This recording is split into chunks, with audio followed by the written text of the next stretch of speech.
Você, em algum momento da sua história, provavelmente, em algum momento você pensou, cara, eu vou começar a fazer isso. E aí você pensou, olha, eu vou fazer. Só que na hora de colocar em ação, no meio do caminho houve alguns desafios. Teve um dia que você não estava motivado. Teve aquele momento que você começou até super motivado, achando que as coisas agora de fato iriam mudar. Só que de repente, cara, volta a estagnação, volta a não conseguir fazer, volta aquele sentimento de inconsistência. Para entender um pouquinho mais, quando vamos falar de consistência, é importante entender também sobre o nosso sistema de dopamina, nosso sistema de recompensas. Aqui, pessoal, consistência é para mim essa live, fico feliz. Então, eu já quero começar falando um pouco sobre o nosso sistema de dopamina e o que ele tem a ver com os nossos hábitos, o que tem a ver com ter consistência. Basicamente, o nosso sistema de dopamina é o nosso sistema de recompensa. Quando você faz alguma coisa e tem uma recompensa sobre aquilo que você fez, o que acontece? O seu cérebro libera dopamina. Então, muita gente até pensa na dopamina como sendo um tipo de hormônio do prazer. Não necessariamente é um hormônio do prazer, mas é um hormônio da recompensa. E o que isso significa na prática? Significa na prática que quando você faz algo e aquele algo está dizendo, nossa, isso foi bom, eu senti prazer fazendo isso aqui, ou eu gostei de fazer isso daqui, tende a liberar dopamina. E não necessariamente nós liberamos dopamina com coisas que são o melhor conscientemente para o que eu desejo. Deixa eu explicar isso um pouco mais. Imagina o João. O João deseja fazer atividade física.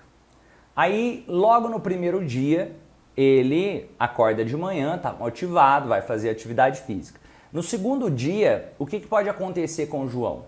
Pode ser que ele, à noite, está pensando, eu vou beber um pouco mais aqui. A bebida ajudou na produção de dopamina, ele sentiu prazer ao beber naquele momento, à noite, e aí ele acorda cansado no outro dia e decide simplesmente não ir para a academia. Então, o que acontece? É quase como se ele estivesse perdendo o controle sobre as próprias decisões. Tem até uma passagem bíblica que diz algo mais ou menos assim, olha, se aquilo que eu quero fazer eu não faço, não sou eu, é o pecado que habita em mim, algo desse tipo. Mas o que eu quero trazer para o nosso dia a dia? Inclusive, se alguém souber mais exatamente qual é essa passagem bíblica, depois pode deixar aqui. Mas eu quero trazer essa reflexão que o nosso sistema de dopamina causa certas dependências comportamentais que nem sempre são saudáveis. Deixa eu explicar isso melhor. Um ratinho, imagina um ratinho. Se você treinar esse ratinho para toda vez que ele aperta o botão ele receber água, ele vai entender que sempre que ele quiser água, ele vai apertar o botão, ele bebe água, ele teve a recompensa, provavelmente libera certa quantidade de dopamina. Agora, se esse mesmo ratinho parar de receber água quando ele aperta o botão, só que para receber água, talvez depois de 50 vezes que ele apertou o botão, ele recebe água, o que foi ensinado a esse ratinho? Olha, nem sempre eu vou liberar dopamina aqui, mas às vezes eu libero, às vezes eu vou liberar água. Isso causa o comportamento de vício, isso causa uma dependência. Uma dependência porque eu não sei qual vai ser a próxima vez que meu cérebro vai liberar dopamina e que eu vou conseguir aquilo que eu quero, o hormônio da recompensa. Quando eu vou ser recompensado? E aí, vamos traduzir isso daqui para hábitos nocivos que muitos de nós acabamos desenvolvendo. Exemplo, uma pessoa que está fumando. Muitos não estão sentindo nem prazer mais em fumar. Na maior parte das vezes que estão fumando, não estão mais sentindo prazer em fumar. E algumas vezes pode ser que ele sinta algum prazer, só que na maior parte das vezes a própria pessoa percebe o quão nocivo aquilo está sendo para ela e ela perde o controle em busca daquele sistema de recompensa. Da mesma forma a bebida alcoólica, da mesma forma se você pegar uma pessoa que está com compulsão alimentar, da mesma forma a pessoa talvez com compulsão em relações sexuais, o que eu quero trazer de clareza para você?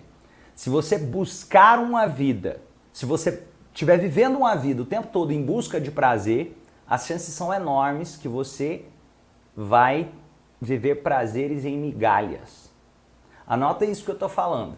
Se você passa a vida em busca de prazer, você não encontra prazer. Pelo contrário, você começa a sentir a ausência dessas recompensas.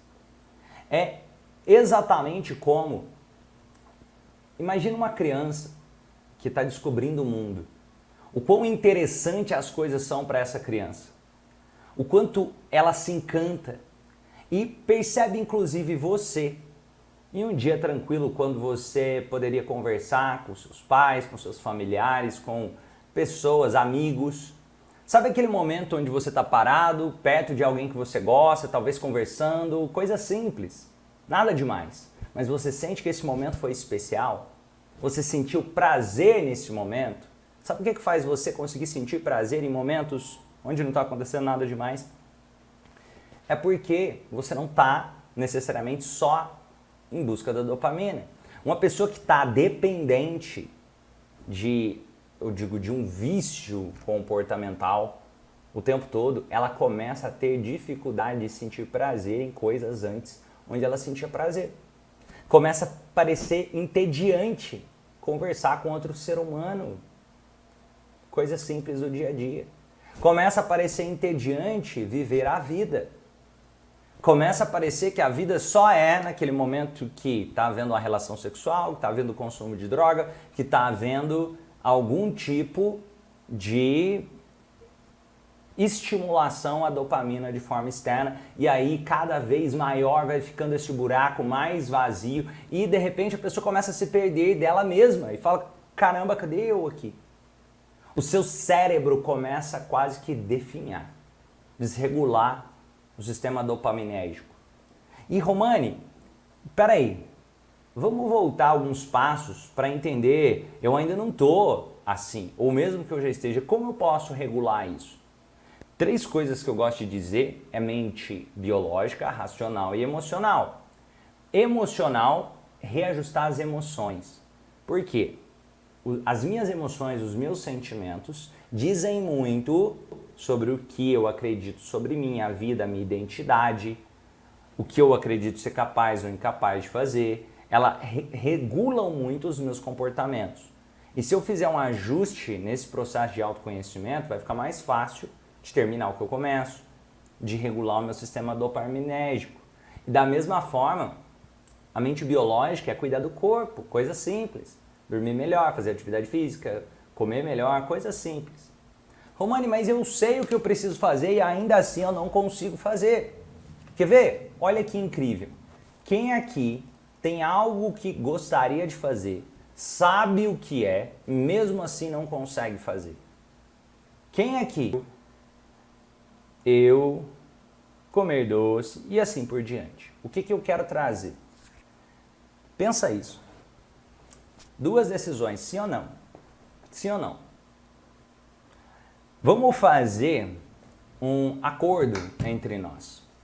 Essa coisa que você sabe que você precisa fazer, você quer de verdade? Ou você mais ou menos que quer?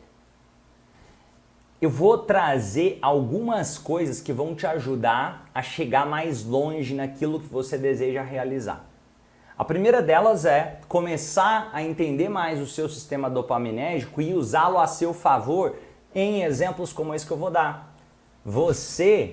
Imagina que você deseja parar de comer doce. Você vai ter que começar a gostar de não comer doce. Em algum momento. Romani, mas isso é chato. Mas o melhor jeito de construir um hábito que vai ter durabilidade na sua vida é você entender isso como sendo algo bom para você. Percebe, o que eu vou falar é muito profundo sobre a ciência dos hábitos.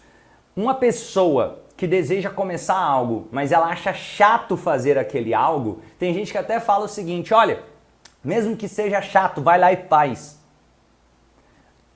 Não é gostosinho, mas vai lá e faz. Enquanto você pensar assim, não é gostosinho, mas eu vou lá e vou fazer, sabe o que vai acontecer?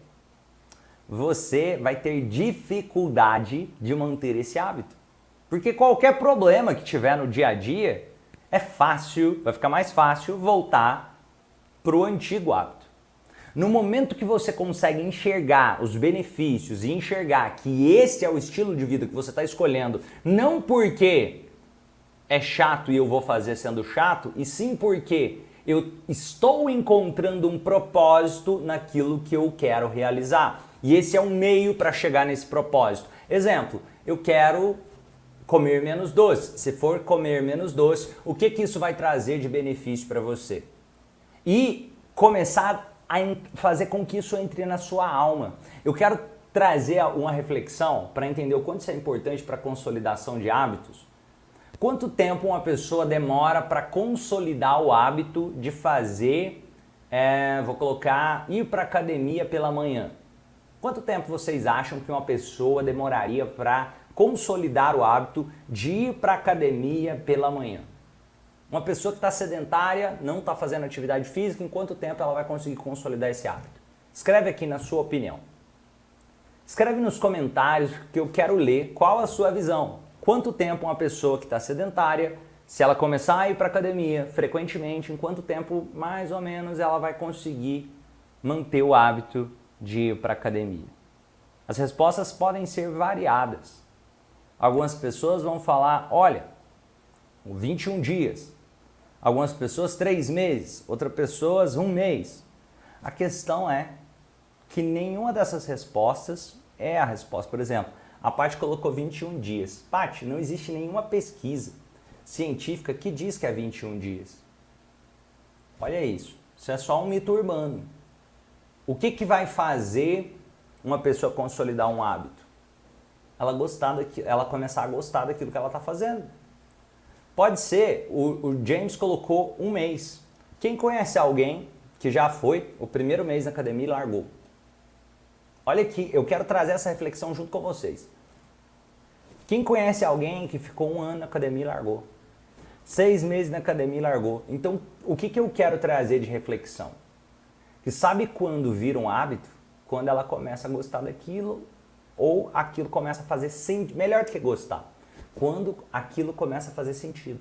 Quando o comportamento começa a fazer sentido para a vida dela. Isso pode levar 1 minuto, isso pode levar 1 ano, isso pode levar 10 anos.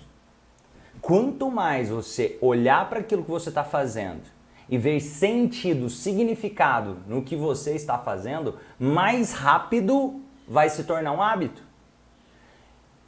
Isso é tão profundo e tem artigos científicos que mostram sobre isso. Tem, por exemplo, um artigo científico da Universidade de Londres que mostra que a média dos hábitos é 66 dias. Mas quando coloca a média, 66 dias, qual que é? Tem hábitos que são 1 dia, tem hábitos que são 1 ano e assim por diante. E tem hábitos que vão ser mais ainda. Mas 66 dias a média. E tem gente que fala, mas isso não quer dizer nada, Romani, que os 66 dias não ajudam em nada. Ajuda muito. Por quê? Porque entender que em 66 dias em média é possível consolidar um hábito nos diz uma coisa, que é possível mudar comportamento. Nos diz uma coisa, que eu não consegui fazer algo hoje não significa que amanhã eu não consiga fazer. E que sim, eu fazer mais daquele algo me ajuda a conseguir ter mais possibilidade de transformar aquele algo em um hábito. Um exemplo prático disso é escovar os dentes. Você começa a levar basicamente gastar menos energia para fazer. Eu vou te dar um exemplo claro sobre isso.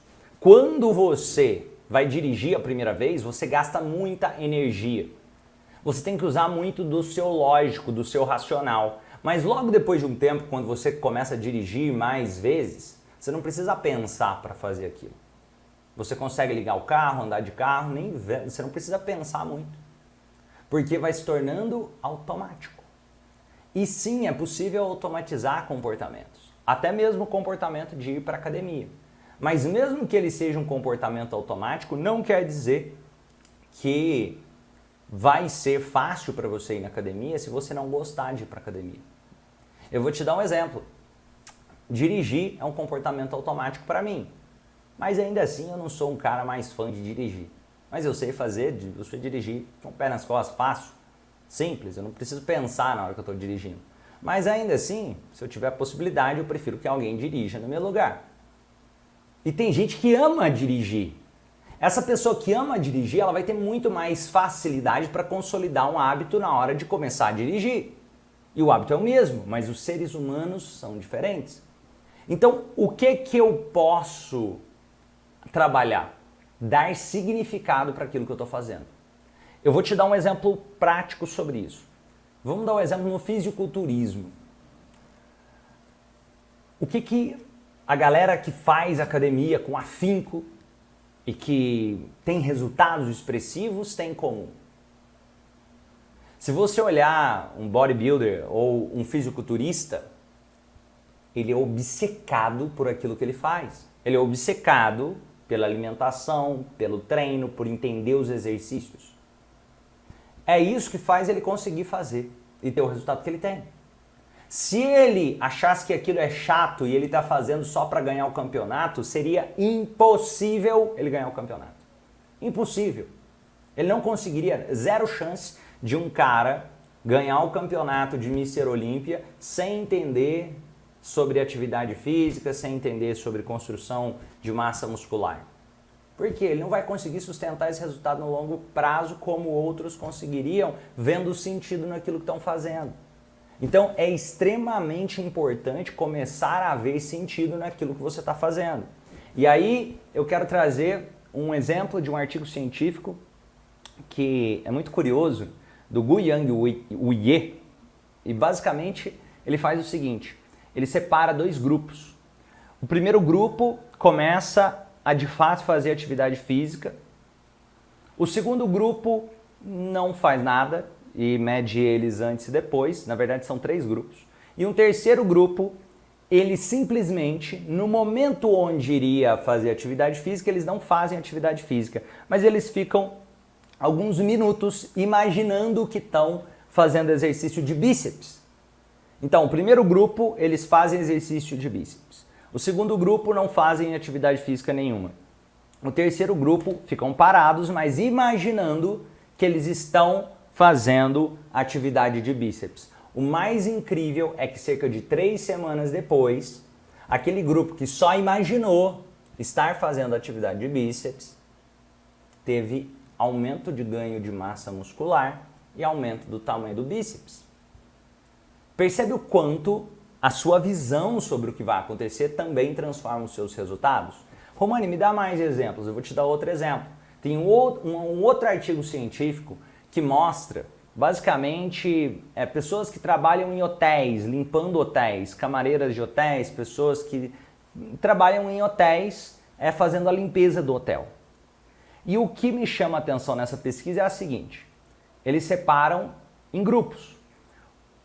Eles percebem, basicamente os pesquisadores começam a perceber, olha, uma pessoa que trabalha fazendo a limpeza dos quartos do hotel, ela gasta energia, porque às vezes pega a mala, às vezes faz a limpeza do corredor, faz a limpeza do quarto, tem que carregar uma coisa ou outra, tem que se movimentar, às vezes sobe escada, às vezes desce escada, tá andando para lá e para cá, e elas queimam calorias suficientes, quase como se elas estivessem fazendo uma atividade física.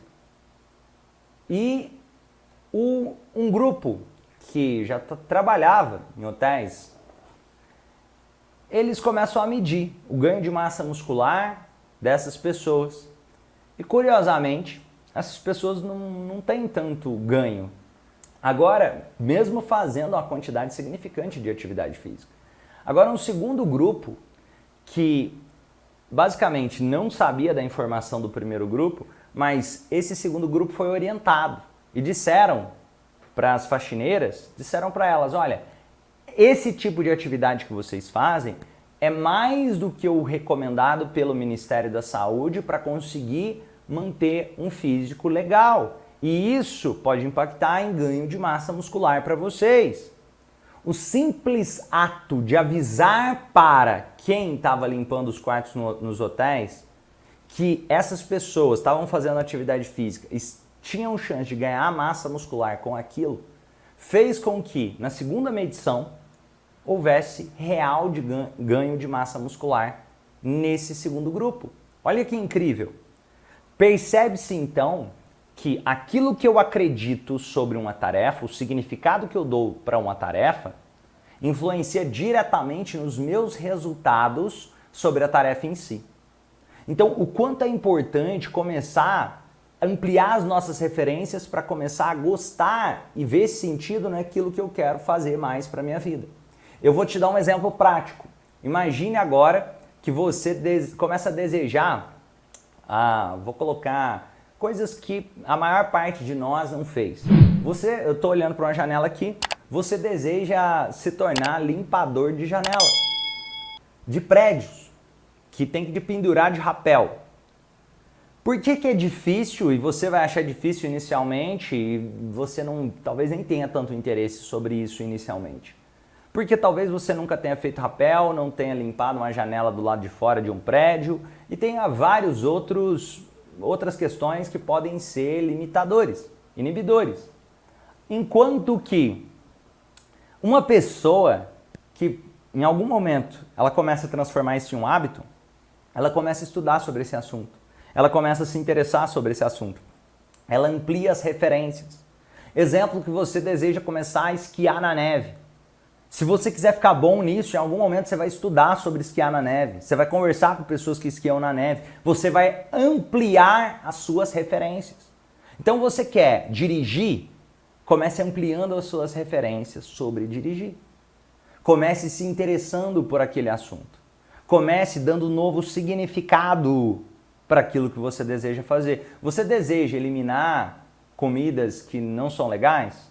Comece ouvindo os prejuízos que elas causam para a sua saúde. Comece ouvindo os benefícios de se alimentar saudável. Comece ampliando as suas referências. Quanto mais você amplia as suas referências, mais fácil fica de consolidar um novo hábito e manter os resultados. E agora, mais um exemplo. Imagina uma pessoa que deseja implementar e continuar com esse hábito na rotina. Tem gente que fala, eu não tenho consistência. Não tem? Você é extremamente consistente em um monte de coisas. Exemplo, a pessoa fala assim, não tem consistência. Eu consigo implementar fácil. Vamos supor que uma pessoa fala assim, cara, eu não tenho consistência para parar de comer doce. Você tem consistência para comer doce. Você tem um significado sobre o doce.